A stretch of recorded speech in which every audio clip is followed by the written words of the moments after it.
Napa County gets an average of 26 inches of rain per year, with an average of 0 inches of snow per year.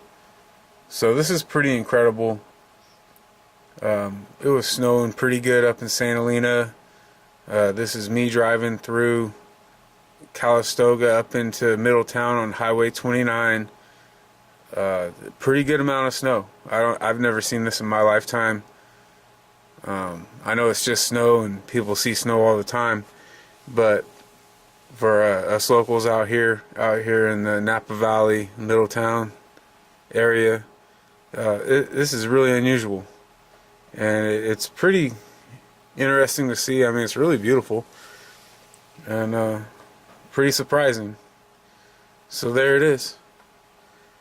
First time in my lifetime that I've seen this.